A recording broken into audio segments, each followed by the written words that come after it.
I met Haloti Ngata a number of years ago at Highland High School, and I loved that we had this connection with football, but yet we had this friendship that went a lot deeper than that. I remember my mom always meeting with Christy after school and after the boys had dinner on Thursdays.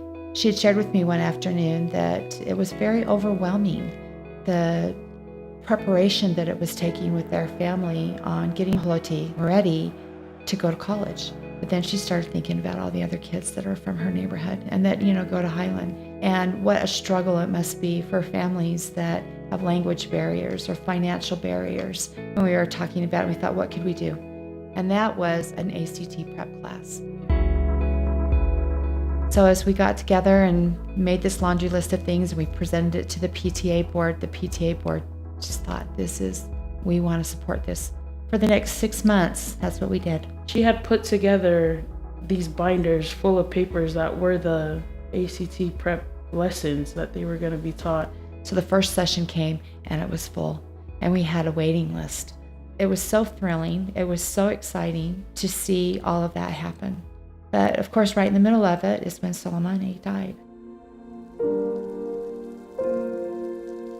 Obviously, Haloti felt that he needed to be back home. He needed to be the one to come and support his mom and his sister and his younger brother. From my father, I learned hard work, discipline, worked multiple jobs, but then he always knew that what he was doing is for the betterment of his family.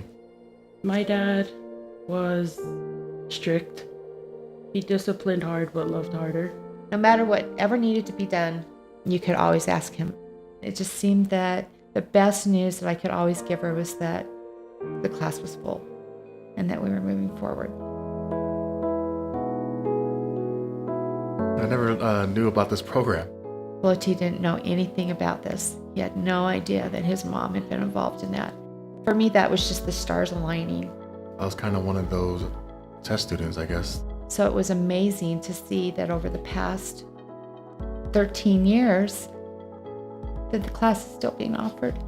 And it's all because of her.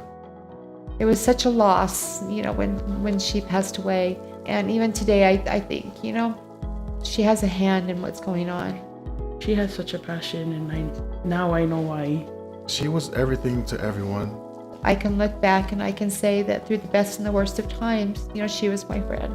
And I was just lucky to know her. She had a huge heart, and she loved her family and was willing to give 100% of herself for anybody at any time. For her to be able to start a program and then for her own son to kind of bring it back and help in the same way.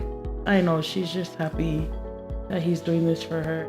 She would have had that huge smile and just glow, knowing that something that she had a part of to start with.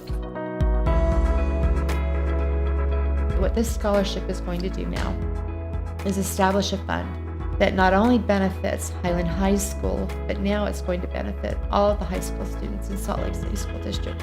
This is something that I know that Haloti is passionate about. I feel that this program can just explode, really. To me, that's exactly what Alpha and I wanted. Was to make sure that we had opportunities for kids. She'd be happy for all these boys and girls that have an opportunity that they may not otherwise have. It's going to open so many doors to so many kids. Just to give them the opportunity and let them find their own path and have success. I'm just glad to be a part of it. I'm excited for the future of this program, and hopefully it does well. And now that I know that it's going to be sustained for a long time to come, I can kind of quit worrying about it a little bit.